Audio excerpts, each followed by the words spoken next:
Il Marsala 1912 perde in casa contro il Geraci per 1-0, una gara difficile che poi è diventata ancora di più difficile quando gli uomini di Massimiliano Mazzara sono andati sotto di un uomo. Con il racconto di Nicola Donato e le riprese di Peppe Maltese andiamo a rivisitare questo incontro. Ed è sempre la squadra ospite che si rifugia con questi lunghi lanci che risultano essere però prevedibili. Farraginosa l'azione di Peri e poi sfugge dalla morsa Serio, il pallone al centro e ci deve mettere una pezza Ciancimino. Il corner ma non il forcing della squadra avversaria, che adesso con Scilufo tra due avversari ubriacante, ma c'era offside, fuori gioco.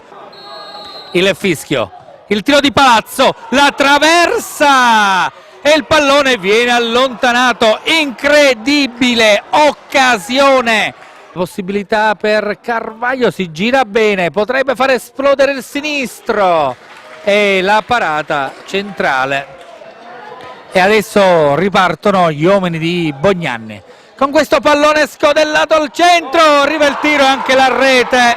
Il vantaggio del Geraci al minuto 35, la squadra ospite passa in vantaggio.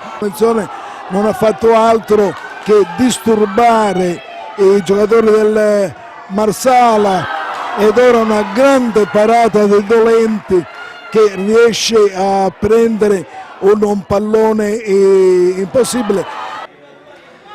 Se ne lancia lunghissimo alla ricerca di Carvaglio, fa sportellate tra due difensori e il pallone per un soffio non entra in porta. Dolenti ormai battuto. Calcio di punizione, pallone scodellato al centro, il colpo di testa, gol annullato per fuorigioco.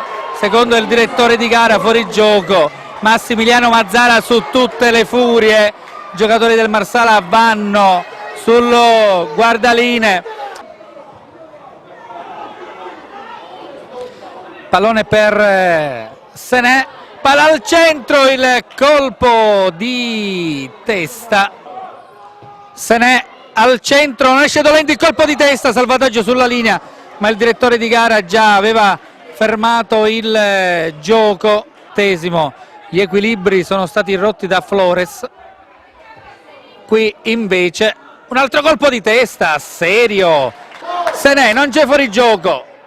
Senè ha il tempo di entrare in area, il tiro di Scarpitta, una vera e propria telefonata di Scarpitta.